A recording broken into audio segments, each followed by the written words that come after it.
हर लड़की को ज़िंदगी में कभी ना कभी पीरियड पेन लाज़मी होती है।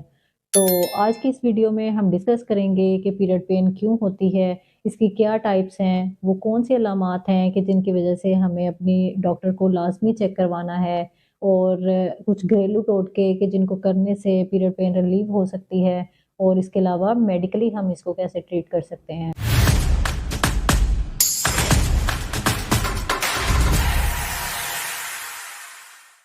अब सबसे पहले तो हमें ये पता होना चाहिए कि नॉर्मल पीरियड्स क्या हैं।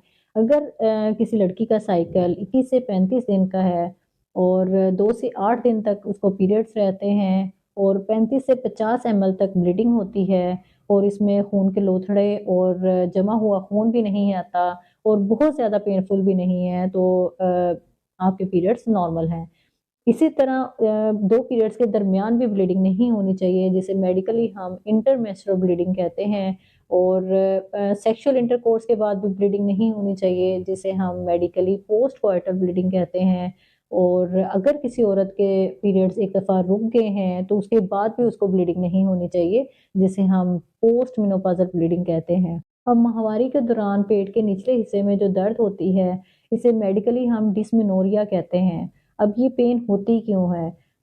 असल में यूट्रस या बच्चेदानी जो है वो हर माँ अपने आप को प्रेगनेंसी के लिए तैयार करती है, लेकिन प्रेगनेंसी ना होने की सूरत में यूट्रस की जो इनर लाइनिंग होती है वो शेड ऑफ हो जाती है। अब इस शेडिंग के अमल के लिए यूट्रस जो है वो कॉन्ट्रैक्ट होती है और इन कॉन्ट्रैक्शंस की वजह से पेन होती है। अब माहवारी के दौरान होने वाली दर्द या डिस्मेनोरिया की 2 टाइप्स होती हैं, प्राइमरी डिस्मेनोरिया और सेकेंडरी डिस्मेनोरिया।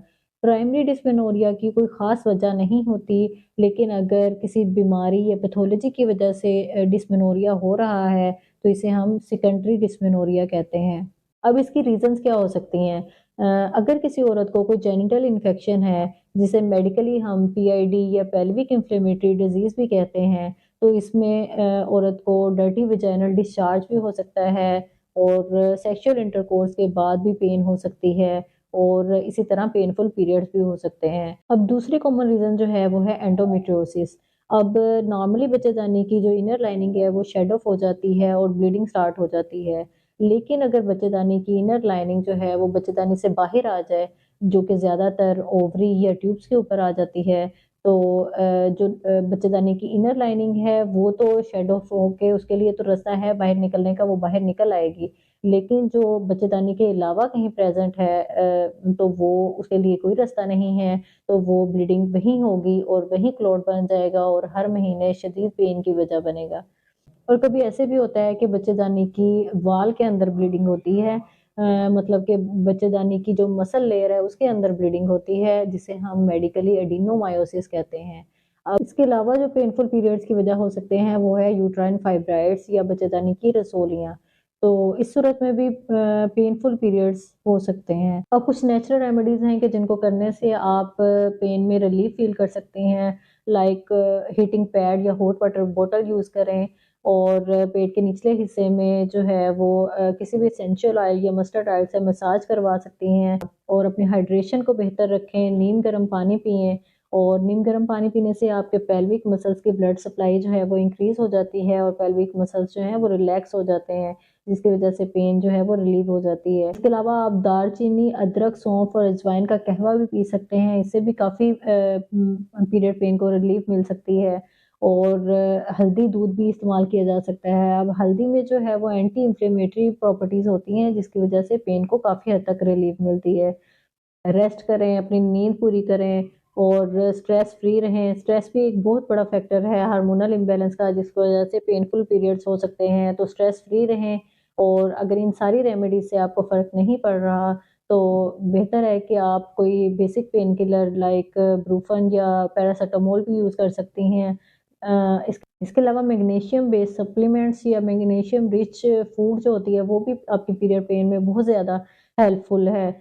और लेकिन कोई भी सप्लीमेंट या मेडिकेशन यूज़ करने से पहले अपनी डॉक्टर से लाज़मी कंसल्ट कर लें, स्पेशली वो लोग जो दिल के मरीज़ हैं या जिनको लीवर का मसला है या किडनी का मसला है या ब्लीडिंग डिसऑर्डर्स हैं या जिनको दमे का मसला है, वो लाज़मी अपनी डॉक्टर से कंसल्ट करके अपनी मेडिसिन यूज़ करें। अब मेडिकली इसको हम कैसे ट्रीट करते हैं?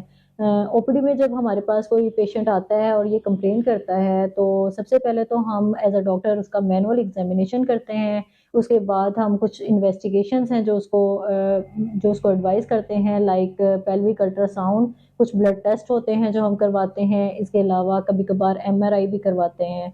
अब कुछ मेडिकेशंस हैं जो हम यूज़ करते हैं, like NSAIDs, non steroidal anti inflammatory drugs. इसके अलावा प्रोजेस्टेरोन प्रोजेस्टेरोन जो होता है वो यूट्रस की इनर लाइनिंग को थिन कर देता है और पेनफुल पीरियड्स में काफ़ी हेल्पफुल होता है। इसके अलावा मायरीना मायरीना जो है वो एक इंट्रा यूट्राइन डिवाइस है जिसके अंदर प्रोजेस्टेरोन होता है। इसको हम यूट्रस के अंदर रख देते हैं और ये स्लोली प्रोजेस्टेरोन रिलीज़ करता है और पेनफुल पीरियड्स में काफ़ी हेल्पफुल होता है। इसके अलावा कॉन्ट्रासेप्टिव पिल्स होती हैं जिसके अंदर एस्ट्रोजन और प्रोजेस्टेरोन दोनों ही होते हैं और ये भी पेनफुल पीरियड्स में काफ़ी हेल्पफुल होती हैं। अगर आपकी पीरियड पेन छोटे-मोटे घरेलू टोटकों से या सिंपल पेन किलर लेने से रिलीव नहीं हो रही और इसके साथ आपको पेशाब में जलन या रुकावट भी है और वजाइनल डिस्चार्ज भी हो रहा है और इसके साथ आपको सेक्सुअल एक्टिविटी के बाद भी पेन फील होती है, तो बेहतर है कि आप अपनी गायनेकोलॉजिस्ट को चेक करवाएँ और प्रॉपर ट्रीटमेंट करवाएँ। और अगर आज की वीडियो आपको पसंद आई हो तो please like, share and subscribe my channel. अपना बहुत सारा ख्याल रखिएगा। अल्लाह हाफ़िज़।